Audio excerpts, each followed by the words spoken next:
នៅក្នុងស្លោកសំស្ក្រឹតមួយអ្នកប្រាជ្ញ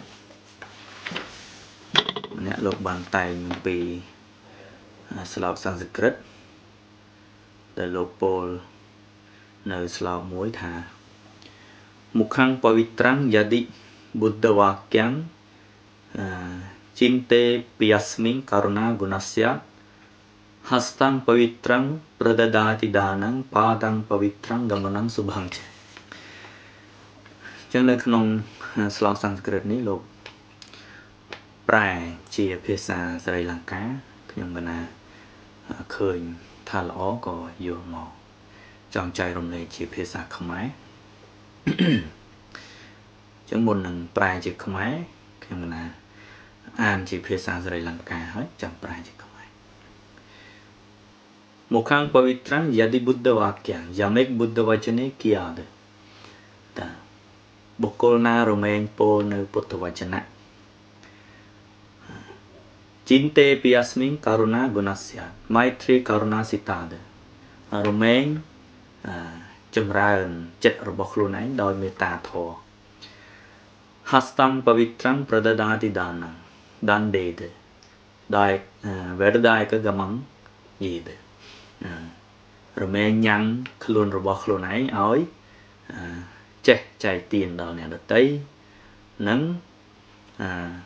ធ្វើការងារជាដើម្បីឲ្យខ្លួនឯងញ៉ាំងអត្ថភាពរបស់ខ្លួនឯងឲ្យរីកចម្រើនជាដើមអញ្ចឹងទាំង4ប្រការនេះគឺធ្វើឲ្យមុខេនឹងសំដៅទៅលើមាត់ហឺរដេសំដៅទៅលើបេះដូងហស្តបាដេសំដៅទៅលើដៃជើងទាំងអស់ហ្នឹងគឺរូបរាងកាយទាំងអស់ហ្នឹងគឺបរិសុទ្ធល្អអញ្ចឹងហេតុអីបានលោកពោលថាកិរិយាទាំង4ប្រការនេះកាលណាដែលយើងធ្វើហើយពោលហើយញ៉ាំងឲ្យល្អទី1ពុទ្ធវចនៈបុទ្ធវចនេលង្កាហៅថាបុទ្ធវចនេបុទ្ធវាក្យੰកាលណាដែលយើងពោលនៅពាក្យសុធម្មរសអញ្ចឹងវាធ្វើឲ្យមុខេឬក៏មាត់របស់យើងហ្នឹងពោពេញទៅដោយក្លិនក្រអូបអីជាដើមអញ្ចឹងទៅមួយទៀតកាលណាដែលចិត្តរបស់យើងរមែងទឹកឬក៏ចម្រើនដោយមេត្តាធម៌ធ្វើឲ្យបេះដូងឬក៏បាលីហៅថាហត្តយៈវត្ថុហ្នឹងល្អស្អាតចឹងតើជាដើមយ៉ាងវិញទៀតរមែងឲ្យ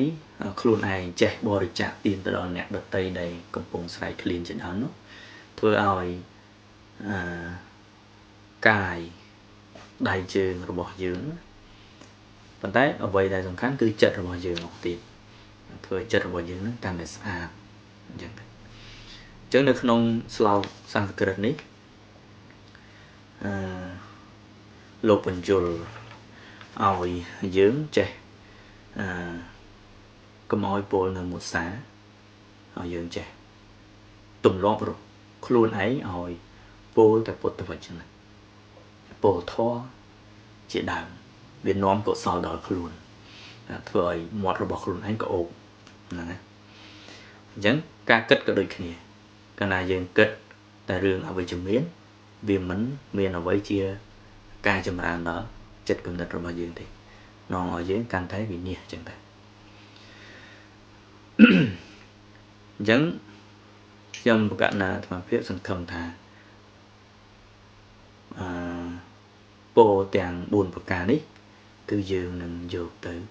អនុវត្តឬក៏ប្រព្រឹត្តបដិបត្តិទៅតាមស្លោកនេះនៅក្នុងនេះធ្វើបើតែព្រហ្មញ្ញសាសនាជាអ្នកតែងស្លោកមួយប៉ុន្តែនៅក្នុងនោះសិតតែជាកតិពុទ្ធវចនៈដូចគ្នា